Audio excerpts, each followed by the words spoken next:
నమస్తే, welcome to focus. వరుసగా భీకర తుఫాన్లు దేశాల్ని ముంచేస్తున్నాయి. సముద్ర తీర ప్రాంతాల్లో అలజడి చెలరేగుతూనే ఉంది.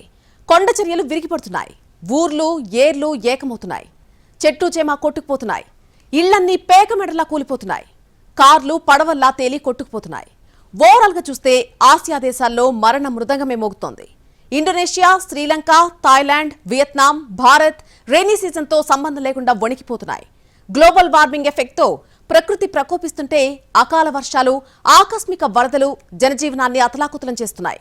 4 రోజుల జల ప్రళయానికి 1000 మంది ప్రాణాలు కోల్పోతే లక్షల మంది నిర్వాసితులైపోయారు. సముద్రాలు గర్జిస్తున్నాయి. భీకర తుఫాన్లు ముంచేస్తున్నాయి. కొండ చర్యలు కబళిస్తున్నాయి. Indonesia, Thailand, Vietnam, Myanmar, Sri Lanka ఏ దేశంలో చూసినా జలప్రళయాలే. ఇండియాలోనూ దిత్వా ఎఫెక్ట్, జలఖడ్గంతో ఆసియా దేశాల్లో మృత్యుఘోష. 1 సెన్యార్, 2 దిత్వా. ఈ 2 తుఫాన్లు వరుసగా రావడంతో ఆగ్నేయాసియా దేశాలను భారీ వరదలు ముంచెత్తాయి. రుతుపవనాలు, అసాధారణ ఉష్ణమండల తుఫానుల కారణంగా పలు దేశాలలో భారీ వర్షాలు, వరదలు విధ్వంసం సృష్టిస్తున్నాయి. Indonesia, Thailand, Vietnam, Myanmar, Sri Lanka, భారత్లో తుఫాన్లు విరుచుకుపడేసరికి జనజీవనం స్తంభించిపోయింది. ఇండోనేషియా, థాయిలాండ్, శ్రీలంకలో అయితే పరిస్థితి మరీ భయానకంగా ఉంది. ఆయా దేశాల్లో ఎడతెరిపి లేకుండా కురిసిన వర్షాలకు వరదలు ముంచెత్తాయి. రోజుల తరబడి కురిసిన వర్షాలకు కొండ చర్యలు విరిగిపడుతున్నాయి. ఇండోనేషియా, థాయిలాండ్, శ్రీలంకలో ప్రకృతి ప్రకోపానికి 1000 మందికి పైగా ప్రాణాలు కోల్పోయారు. సెన్యార్ తుఫాను ప్రభావంతో ఇండోనేషియాలో అతి భారీ వర్షాలు కురిశాయి. మలక్కా జలసంధిలో కొనసాగిన సెన్యార్ తుఫాన్ ఇండోనేషియాలోనే తీరం దాటింది. ఆ సమయంలో కురిసిన భారీ వర్షాలకు కొండ చర్యలు విరిగిపడ్డాయి. బలమైన ఈదురుగాలులు, కుండపోత వర్షాలకు ఇండోనేషియా చిగురుటాకులా వణికింది. వరదలకు తోడు కొండ చర్యలు విరిగిపడడంతో ప్రాణ నష్టం ఎక్కువగా జరిగింది. శిథిలాల కింద చిక్కుకున్న వారిని రక్షించేందుకు సహాయక చర్యలు కొనసాగుతున్నాయి. ఇండోనేషియాలో మృతుల సంఖ్య 440కి పైబడింది. 400 మందికి పైగా గల్లంతయ్యారు. మరో 640 మంది గాయపడ్డారు. 11 లక్షల మంది బాధితులుగా నిలిచారు. ఇండోనేషియాలోని సుమత్రా దీవుల్లో వందలాది మంది చిక్కుకుపోయారు. సిబోల్గా, సెంట్రల్ తపనులు జిల్లాల్లో వరదలకు చిక్కుకున్న వారిని కాపాడేందుకు యత్నిస్తున్నాయి రెస్క్యూ టీమ్స్. జకార్తా నుంచి యుద్ధనౌకల్లో వెళ్లిన రెస్క్యూ టీమ్స్ బాధితులను కాపాడే యత్నం చేస్తున్నాయి. సుమత్రా దీవుల్లో 2004లో వచ్చిన విధ్వంసకర సునామీ తర్వాత 2 దశాబ్దాల్లో ఆ ద్వీపంలో సంభవించిన అత్యంత దారుణమైన ప్రకృతి వైపరీత్యం ఇదే. మెయురేడు పట్టణంలో భవనాలు శిథిలమయ్యాయి. ప్రాణాలతో బయటపడ్డవారు హెలికాప్టర్లను చూసి తమను రక్షించాలని చేతులూపారు. పశ్చిమ సుమత్రాలోని పడాంగ్లో ఆకస్మిక వరదలు సంభవించాయి. పడాంగ్ నుంచి 100 కిలోమీటర్ల దూరంలో సుంగన్యా గ్రామంలో ఇళ్లు, వాహనాలు వరద బురదలో కూరుకుపోయాయి. బురదతో కప్పబడిపోయాయి. ఇక్కడ వరద తగ్గుముఖం పట్టినప్పటికీ రోడ్లపై పేరుకున్న బురదను తొలగించేందుకు బృందాలు చేరుకోలేని పరిస్థితి ఉంది. ఉత్తర సుమత్రాలో కొండ చర్యలు విరిగిపడిన ఘటనలో 19 మంది మరణించారు. 7గురు సమాధి అయ్యారు. కొండ చర్యలు విరిగిపడుతున్న సమయంలో అతి కొద్ది మంది మాత్రమే సురక్షిత ప్రాంతాలకు తరలివెళ్లి ప్రాణాలు కాపాడుకోగలిగారు. ప్రవాహంలో కొట్టుకుపోకుండా ఓ మహిళ బట్టల తీగను పట్టుకోవడంతో ప్రాణాలు కాపాడుకోగలిగింది. ఇండోనేషియాలో వరదల నుంచి, కొండ చర్యలు విరిగిపడ్డ ప్రాంతాల నుంచి ప్రాణాలతో బయటపడ్డవారు ఇంకా ఆ షాక్ నుంచి బయటపడలేకపోతున్నారు. మునుపెన్నడూ ఈ స్థాయి ప్రమాదకర మెరుపు వరదలను చూడలేదని చెబుతున్నారు. ఇళ్లు కోల్పోయిన నిరాశ్రయులైన వేలాది మంది ఈ వరదలకు సర్వం కోల్పోయామని వాపోతున్నారు. జలఖడ్గంలా దూసుకొచ్చిన వరదలు, విరిగిపడ్డ కొండ చర్యలతో పలు ప్రాంతాల్లో రోడ్లు దెబ్బతిన్నాయి. టెలిఫోన్ కమ్యూనికేషన్ లైన్లు తెగిపోయాయి. విద్యుత్ పోల్స్ విరిగిపడడంతో అంధకారం అలముకుంది. ఆహారం, నీళ్లు దొరక్క వేలాది మంది అల్లాడిపోతున్నారు. మందులు, గ్యాస్ సిలిండర్లు లభ్యం కాక అవస్థలు పడుతున్నారు. అత్యవసర పరిస్థితుల్లో నడుంలోతు నీళ్లలోనే ప్రాణాలు అరచేతిలో పెట్టుకుని వెళుతున్నారు. కొంతమంది ఆకలిని తట్టుకోలేక షాపుల్లోకి చొరబడి లూటీ చేస్తున్నారు. థాయిలాండ్లో రికార్డు స్థాయిలో వర్షాలు కురిశాయి. భారీ వరదలు ముంచెత్తాయి. బాధితులను కాపాడేందుకు సైనిక హెలికాప్టర్లలో, సైనిక నౌకల్లో బాధితులను పునరావాస కేంద్రాలకు తరలిస్తున్నారు. దక్షిణ థాయిలాండ్లోని 10 ప్రావిన్సులను వరదలు తాకాయి. ఆ దేశంలో దశాబ్ద కాలంలో వచ్చిన అతి భారీ వరదలు ఇవే. వరదలకు థాయిలాండ్లో చనిపోయిన వారి సంఖ్య 170కి పైబడింది. దక్షిణ థాయిలాండ్లోని హాట్ యామ్లో వరద తగ్గుముఖం పట్టింది. బైక్లు, కార్లు అన్నీ వరద బురదలో కూరుకుపోయాయి. ఇళ్ల పైకప్పుల పైకెక్కి రక్షణ కోసం ఎదురు చూస్తున్నారు బాధితులు. మలేషియా సరిహద్దులో ఉన్న బిజినెస్ టౌన్ హాట్ యామ్లో 300 సంవత్సరాలలో ఎన్నడూ లేనంతగా అత్యధిక వర్షపాతం నమోదైంది. ఒకే రోజులో 335 మిల్లీమీటర్ల వర్షం పడింది. దీంతో అపార్ట్మెంట్లలోని 2వ అంతస్తు వరకు నీరు చేరింది. థాయిలాండ్లో 38 లక్షల మందికి పైగా వరద ముంపు బారిన పడ్డారు. కానీ కేవలం 13,000 మందిని సురక్షిత ప్రాంతాలకు తరలించారు. మలేషియాలోని ఉత్తర పెర్లిస్ రాష్ట్రంలో 3 మరణించారు. 19,000 మందిని పునరావాస కేంద్రాలకు తరలించారు. వియత్నాంలోనూ భారీ వర్షాలు పడ్డాయి. వారం పాటు కురిసిన వర్షాలు, ఆ తర్వాత సంభవించిన వరదలకు 100 మందికి పైగా ప్రాణాలు కోల్పోయారు. శ్రీలంకలో కురిసిన వర్షాలకు వరదలు ముంచెత్తాయి. వరదల్లో ప్రాణాలు కోల్పోయిన వారి సంఖ్య 330కి పైబడింది. మరో 370 మంది గల్లంతయ్యారు. దిత్వా తుఫాను ప్రభావంతో శ్రీలంకలో జోరు వాన పడింది. సముద్ర తీర ప్రాంతాల్లో అలజడి రేగింది. వరదలకు పలు ప్రాంతాలు నీట మునిగాయి. రాజధాని కొలంబోలోని లోతట్టు ప్రాంతాలు జలదిగ్బంధమయ్యాయి. కొలంబోకు 155 మైళ్ల దూరంలో ఉన్న మనంపిటియా పట్టణం జలమయమైంది. ఈ స్థాయి వరద ఎప్పుడూ చూడలేదని వృద్ధులు చెబుతున్నారు. కాండి, అంపారా, బదుల్లా జిల్లాల్లో విస్తారంగా వర్షాలు కురిశాయి. ఈ 3 జిల్లాల్లోనూ భారీగా ప్రాణనష్టం జరిగింది. శ్రీలంక దేశవ్యాప్తంగా 3,10,000 కుటుంబాలు నష్టపోయాయి. 11 లక్షల మంది వరద ముప్పు బారిన పడ్డారు. శ్రీలంకలో వర్షాలు, వరదలకు అత్యవసర పరిస్థితిని ప్రకటించారు అధ్యక్షుడు అనుర కుమార దిశనాయకే. పొరుగు దేశం శ్రీలంకకు భారత్ అండగా నిలబడింది. ఆపరేషన్ సాగర్ బంధు కింద తక్షణ సహాయ సామాగ్రిని పంపింది. ఐఎన్ఎస్ విక్రాంత్, ఐఎన్ఎస్ ఉదయగిరి కొలంబోలో సహాయ సామాగ్రిని అందజేశాయి. బాధిత కుటుంబాలు సురక్షితంగా ఉండాలని, త్వరగా కోలుకోవాలని ఆకాంక్షించారు ప్రధాని మోడీ. ఇండోనేషియా, థాయిలాండ్, శ్రీలంకలో సాధారణంగా జూన్, సెప్టెంబర్ సీజన్లో రుతుపవనాల ప్రభావం ఎక్కువగా ఉంటుంది. జూన్, జూలై, ఆగస్ట్, సెప్టెంబర్లో వర్షాలు ఎక్కువగా కురుస్తాయి. ఆ 4 నెలల్లోనూ ఎక్కువగా ఆకస్మిక వరదలు సంభవిస్తాయి. కొండ చర్యలు విరిగిపడుతూ ఉంటాయి. కానీ ఇప్పుడు నవంబర్ నెలాఖరులోనూ వర్ష బీభత్సం కొనసాగింది. డిసెంబర్లోకి అడుగుపెట్టినా వర్షాలు కురుస్తూనే ఉన్నాయి. సెన్యార్, దిత్వా తుఫాన్లు కోలుకోలేని విధంగా దెబ్బతీశాయి. దక్షిణ భారత్ను తుఫాన్లు వేయటం లేదు. వానాకాలం సీజన్ ముగిసిన తర్వాత ఏపీని మోంతా తుఫాన్ షేక్ చేసింది. ఇప్పుడు దిత్వా ఎఫెక్ట్తో భారీ వర్షాలు కురిశాయి. తమిళనాడు, పుదుచ్చేరిలోనూ అపార నష్టం వాటిల్లింది. నైరుతి బంగాళాఖాతంలో దూసుకొచ్చిన దిత్వా తుఫాన్ తీవ్ర వాయుగుండంగా బలహీనపడింది. ఇది క్రమేణా వాయుగుండంగా, ఆ తర్వాత అల్పపీడనంగా బలహీనపడనుందని ఐఎండీ అధికారులు ప్రకటించారు. దిత్వా తుఫాన్ నిన్న సాయంత్రం గంటకు 5 కిలోమీటర్ల వేగంతో 6 గంటల పాటు కదిలిన తర్వాత క్రమంగా బలహీనపడింది. తుఫాన్గా బలపడి తీరానికి దూసుకొచ్చే క్రమంలో తమిళనాడు, పుదుచ్చేరి, దక్షిణ కోస్తాంధ్ర జిల్లాల్లో విస్తారంగా వర్షాలు కురిశాయి. నెల్లూరు, చిత్తూరు, తిరుపతి జిల్లాల్లో భారీ వర్షాలు కురిశాయి. నెల్లూరు జిల్లాలోని కావలిలో అత్యధికంగా 8.8 సెంటీమీటర్లు, జలదంకిలో 5.6 సెంటీమీటర్ల వర్షపాతం నమోదైంది.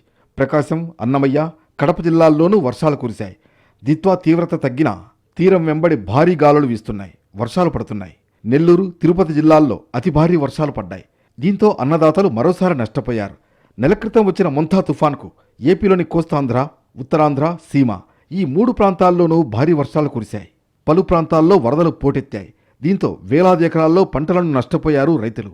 ఆ చేదు జ్ఞాపకాల నుంచి అన్నదాత ఇంకా కోలుకోనే లేదు. ఇంతలోనే దిత్వా ప్రభావంతో తిరుపతి, చిత్తూరు, నెల్లూరు, ప్రకాశం జిల్లాల్లో భారీ వర్షాలు కురిశాయి. దిత్వా బలహీనపడినా వర్షాలు కురుస్తాయని హెచ్చరించారు వాతావరణ కేంద్రం అధికారులు. సముద్రం అలజడిగా ఉండడంతో మత్స్యకారులు చేపల వేటకు వెళ్లొద్దని సూచించారు. దక్షిణ కోస్తా తీరం వెంబడి గంటకు 45 నుంచి 65 కిలోమీటర్ల వేగంతో ఈదురుగాలులు వీచే అవకాశం ఉంది. రాయలసీమ, దక్షిణ కోస్తాంధ్ర జిల్లాలకు వర్ష హెచ్చరికలున్నాయి. నెల్లూరు, తిరుపతి జిల్లాల్లో కొన్ని చోట్ల 2 రోజుల పాటు భారీ నుంచి అతి భారీ వర్షాలు కురుస్తాయని వాతావరణ కేంద్రం అధికారులు అంచనా వేస్తున్నారు. అంబేద్కర్ కోనసీమ, పశ్చిమ గోదావరి, కృష్ణా, గుంటూరు జిల్లాల్లో అక్కడక్కడా భారీ వర్షాలు కురిసే అవకాశం ఉంది. కడప, అన్నమయ్య, చిత్తూరు, బాపట్ల, పల్నాడు, ప్రకాశం జిల్లాల్లో మోస్తరు నుంచి భారీ వర్షాలు కురిసే అవకాశం ఉంది. నెల్లూరు, తిరుపతి, చిత్తూరు జిల్లాలకు వాతావరణ శాఖ అధికారులు రెడ్ అలర్ట్ జారీ చేశారు. ప్రకాశం, కడప, అన్నమయ్య జిల్లాలకు ఆరెంజ్ అలర్ట్ ఇచ్చారు. గుంటూరు, బాపట్ల, పల్నాడు, నంద్యాల, కర్నూలు, అనంతపురం, సత్యసాయి జిల్లాలకు ఎల్లో అలర్ట్ జారీ చేశారు. కృష్ణా జిల్లా పాలకాయ తిప్ప దగ్గర సముద్రం అల్లకల్లోలంగా మారింది. రాకాసి అలలు ఉవ్వెత్తున ఎగసిపడ్డాయి. సముద్రం సుమారు 500 మీటర్లకు పైగా ముందుకు చొచ్చుకొచ్చింది. దీంతో పర్యాటకులు బీచ్లో ప్రవేశించకుండా అధికారులు గేట్లు మూసివేశారు. చీరాలలో పలు బీచ్లను మూసివేశారు. వాడరేవు, రామాపురం, కటారిపాలెం, పొట్టి సుబ్బయ్యపాలెం బీచ్ల వద్ద ఆంక్షలు విధించారు. తుఫాను ప్రభావం తగ్గినా సముద్రం అలజడిగా ఉంటుందని, మత్స్యకారులు వేటకు వెళ్లరాదని స్పష్టం చేశారు విశాఖలోని తుఫాన్ హెచ్చరికల కేంద్రం అధికారులు. ప్రజలు, రైతులు అప్రమత్తంగా ఉండి తగిన జాగ్రత్తలు తీసుకోవాలని సూచించారు. మత్స్యకారులెవరూ వేటకు వెళ్లొద్దని సూచించారు. కృష్ణపట్నం పోర్టుకు 3వ నెంబర్, విశాఖ, మచిలీపట్నం, నిజాంపట్నం, గంగవరం, కాకినాడ పోర్టులకు 2వ నెంబర్ హెచ్చరికలు కొనసాగుతున్నాయి. అన్నమయ్య, కడప, తిరుపతి, ప్రకాశం, నెల్లూరు జిల్లాల్లో ప్రభుత్వ, ప్రైవేట్, ఎయిడెడ్ అంగన్వాడీ పాఠశాలలతో పాటు ప్రభుత్వ, ప్రైవేట్ జూనియర్ కళాశాలలకు ఏపీ ప్రభుత్వం సెలవు ప్రకటించింది. పెన్నా పరివాహక ప్రాంత వాసులను అధికారులు అప్రమత్తం చేశారు. చెరువులు, వాగులు, కరెంటు స్తంభాలకు దూరంగా ఉండాలని సూచించారు. సెన్యార్ తుఫాన్ బలహీనపడిన సమయంలోనే నైరుతి బంగాళాఖాతంలో అల్పపీడనం ఏర్పడింది. అది కాస్త వాయుగుండం, తీవ్ర వాయుగుండం తుఫాన్గా బలపడింది. దీంతో దిత్వా తుఫాన్గా నామకరణం చేశారు. దిత్వా తుఫాన్ ఏపీపై అంతగా ప్రభావం చూపకపోయినా శ్రీలంకలో మృత్యుఘోష మిగిల్చింది. లంకలో ఎడతెరిపి లేకుండా కురిసిన వర్షాలకు పలు నగరాలు, పట్టణాలు, గ్రామాలు జలదిగ్బంధమయ్యాయి. 330 మందికి పైగా మరణించారు. 11 లక్షల మంది నిరాశ్రయులయ్యారు. తమిళనాడు, పుదుచ్చేరిలోనూ దిత్వా తీవ్ర ప్రభావం చూపించింది. తమిళనాడులో భారీ వర్షాలకు 3 మరణించారు.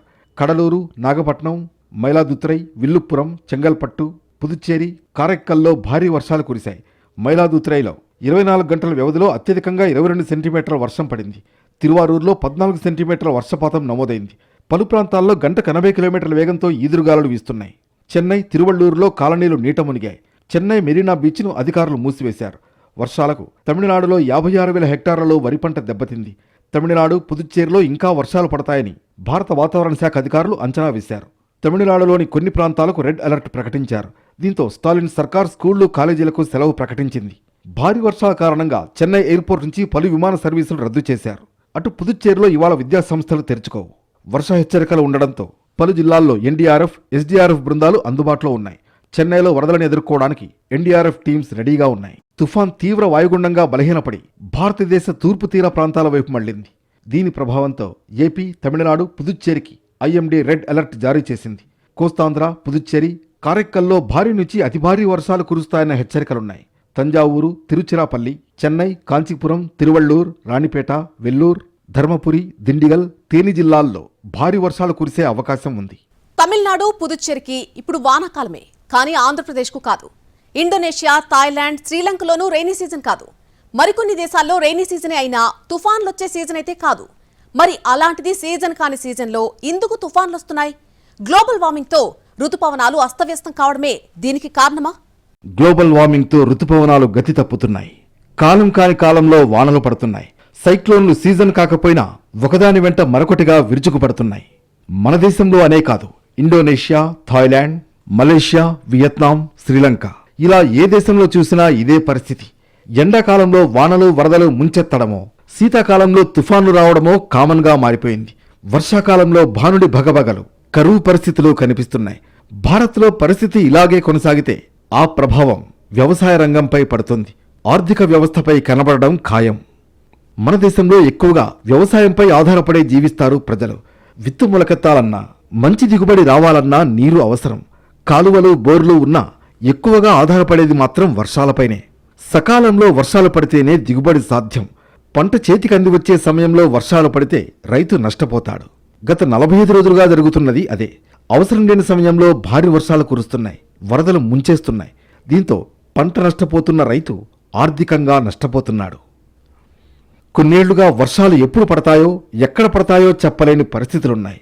నైరుతి రుతుపవనాలు రాక సకాలంలో జరగట్లేదు. సకాలంలో వచ్చినా చురుగ్గా కదలట్లేదు. దీంతో రుతుపవనాల సైక్లింగ్లో మార్పులు సంభవిస్తున్నాయి.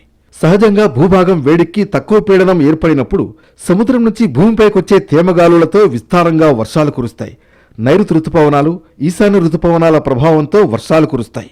జూన్ నుంచి సెప్టెంబర్ వరకు ఉండే సీజన్ నైరుతి రుతుపవనాల సీజన్. దేశవ్యాప్తంగా వార్షిక వర్షపాతంలో 75% వానలు నైరుతి సీజన్లోనే కురుస్తాయి. జూన్ మొదటి వారంలో కేరళలోకి ప్రవేశించే నైరుతి రుతుపవనాలు ఆ తర్వాత దేశమంతా విస్తరిస్తూ జూన్ చివరి నాటికి ఉత్తర భారత్కు కూడా వ్యాపిస్తాయి. జూలైలో గరిష్ట వర్షపాతం నమోదవుతుంది. సెప్టెంబర్ చివరిలో నైరుతి నిష్క్రమిస్తుంది. ఆ తర్వాత ఈశాన్య రుతుపవనాలు వస్తాయి. అక్టోబర్ నుంచి డిసెంబర్ వరకు ఈశాన్య రుతుపవనాలు ఉంటాయి. రుతుపవనాలపై ఎల్నినో, లానినో ప్రభావం ఒకప్పుడు బలంగా ఉండేది. కానీ ఇటీవల కాలంలో ఈ ప్రభావం బలహీనమైంది. పసిఫిక్ మహాసముద్రపు నీరు వేడెక్కడం, చల్లబడటం ఎల్నినో, లానినో వల్లే జరుగుతాయి. ఎల్నినోలో సముద్రం వేడెక్కుతుంది. దీంతో కొన్ని ప్రాంతాల్లో ఎండలు ఎక్కువగా ఉంటాయి, కరువు పరిస్థితులు ఏర్పడతాయి. లానినోలో సముద్రం చల్లబడుతుంది. దీంతో వర్షాలు ఎక్కువగా కురుస్తాయి, తుఫాన్లు ముంచేస్తాయి. గ్లోబల్ వార్మింగ్తో భవిష్యత్తులో మరిన్ని విపత్కర పరిస్థితులు ఎదుర్కోక తప్పదు. 2040 నాటికి వర్షపాతం 12% నుంచి 22% వరకు పెరిగే అవకాశం ఉందనే అంచనాలున్నాయి. కానీ చిత్రంగా వర్షం కురిసే రోజులు తగ్గుతాయని, తక్కువ రోజుల్లోనే అతి భారీ వర్షాలు కురుస్తాయని అంచనాలున్నాయి. దీనివల్ల వరదలు ఎలా ముంచేస్తాయో కరువు అలానే తాండవిస్తుంది. ఇక ఈ శతాబ్దం చివరి వరకు ఋతుపవనాల అసమానత మరింత ఎక్కువ అవుతుందని వాతావరణ నిపుణులు శాస్త్రవేత్తలు భావిస్తున్నారు. ఇప్పటికే తూర్పు, మధ్య, ఉత్తర భారత్లో వర్షపాతం తక్కువగా నమోదవుతోంది. పశ్చిమ రాష్ట్రాలు, ఈశాన్య ప్రాంతాల్లో వర్షాలు పెరుగుతున్నాయి. హిమాచల్ ప్రదేశ్, ఉత్తరాఖండ్, జమ్మూ కాశ్మీర్లో అయితే గంటలో కుండపోతగా వర్షం పడుతోంది. క్లౌడ్ బరస్ట్లతో ఫ్లాష్ ఫ్లడ్లు వస్తున్నాయి. గంటలో 100 మిల్లీమీటర్లకు పైగా వర్షం పడడంతో కొండ చర్యలు విరిగి పడుతున్నాయి. కొండపై నుంచి వస్తున్న వరద ప్రవాహంతో ఊర్లకు ఊర్లు కొట్టుకుపోతున్నాయి. క్లౌడ్ బరస్ట్లతో ఆయా ప్రాంతాల్లో నీటి నిల్వలు పెరగడం కూడా ప్రమాదమే. పంజాబ్, హర్యానా, రాజస్థాన్లో అయితే 24 గంటల వ్యవధిలోనే సాధారణం కంటే 1000% మించి అధిక వర్షపాతం నమోదైంది. భూతాపం పెరగడంతో హిందూ మహాసముద్రం, అరేబియా సముద్రం నుంచి వేడిగాళ్లు వస్తున్నాయి. దీంతో గాలిలో తేమ శాతం పెరుగుతోంది. తేమతో నిండిన భారీ మేఘాలు పర్వత ప్రాంతాల్లో కొండల్ని తాకినప్పుడు ఒకే ప్రాంతంలో పెద్ద వర్షం పడుతోంది. దీన్ని క్లౌడ్ బరస్ట్ అంటారు. మధ్యధరా ప్రాంతంలో ఏర్పడే అల్పపీడనాలు, తుఫాన్లు తూర్పు వైపు ప్రయాణించేటప్పుడు కూడా ఇలా జరుగుతోందని చెబుతున్న వాతావరణ కేంద్రం అధికారులు. ఇలా జరగడానికి కారణం ఋతుపవనాలు, వెస్టర్న్ డిస్టర్బెన్సెస్ కలయికే కారణమంటున్నారు. ఋతుపవనాలు విస్తృతంగా వ్యాపించి ఉన్నప్పుడు ఇలాంటిది జరగదు. ఎందుకంటే ఆ సమయంలో వెస్టర్న్ డిస్టర్బెన్సెస్ ఉత్తర దిశగా ప్రయాణిస్తాయి. గ్లోబల్ వార్మింగ్ కారణంగా ఋతుపవనాల మార్గం అనూహ్యంగా మలుపులు తిరుగుతోంది. దీని ప్రభావం మిగతా వాతావరణ వ్యవస్థలపైనా పడుతోంది. గాలులు వీచే దిశ మారడంతో ప్రపంచవ్యాప్తంగా అసాధారణ వాతావరణ పరిస్థితులు ఏర్పడుతున్నాయి. భారత్లోనూ ఇటీవల ఈ పరిస్థితులు కనిపిస్తున్నాయి. దిశ మార్చుకున్న గాలులు ఉత్తరం వైపు వెళ్లాల్సిన వెస్టర్న్ డిస్టర్బెన్సెస్ను తూర్పు వైపు మళ్లిస్తున్నాయి. గ్లోబల్ వార్మింగ్ వల్ల హిమనీ నదాలు వేగంగా కరిగిపోతున్నాయి. భారీ వర్షం కురిసినప్పుడు ఆ ప్రవాహంలో 1-2 రోజుల్లోనే పర్వతాల్లో మంచు కరిగిపోతుంది. మరోవైపు పర్వతాలు, మైదాన ప్రాంతాల్లో నదుల ప్రవాహాన్ని అడ్డుకుంటూ చేపడుతున్న ప్రాజెక్టుల నిర్మాణాలతో వరదలు ముంచేస్తున్నాయి. గ్లోబల్ వార్మింగ్ ఇలానే పెరిగితే 21వ శతాబ్దం చివరి నాటికి 75% వరకు గ్లేసియర్ ఐస్ను కోల్పోవచ్చని హెచ్చరించింది ఓ అధ్యయనం. 2 బిలియన్ల మంది ప్రజలకు కీలకమైన నీటి వనరుగా ఉన్న హిందూకుష్ హిమాలయాల్లో 75% వరకు కోల్పోవచ్చన్న హెచ్చరిక ఆసియాలో నీటి భద్రతను ప్రశ్నార్థకం చేస్తోంది. పారిశ్రామికీకరణ పెరిగి 2 డిగ్రీల సెల్సియస్ ఉష్ణోగ్రత పెరిగితే గ్లేసియర్ ఐస్ కరిగిపోవడం ఖాయం. ప్యారిస్ ఒప్పందంలో భాగంగా గ్లోబల్ వార్మింగ్ను 1.5 డిగ్రీల సెల్సియస్కు పరిమితం చేయడంలో ఆయా దేశాలు విజయం సాధిస్తే 40-45% హిమనీనద ఐస్ను సంరక్షించవచ్చని అధ్యయనం అంచనా వేస్తోంది.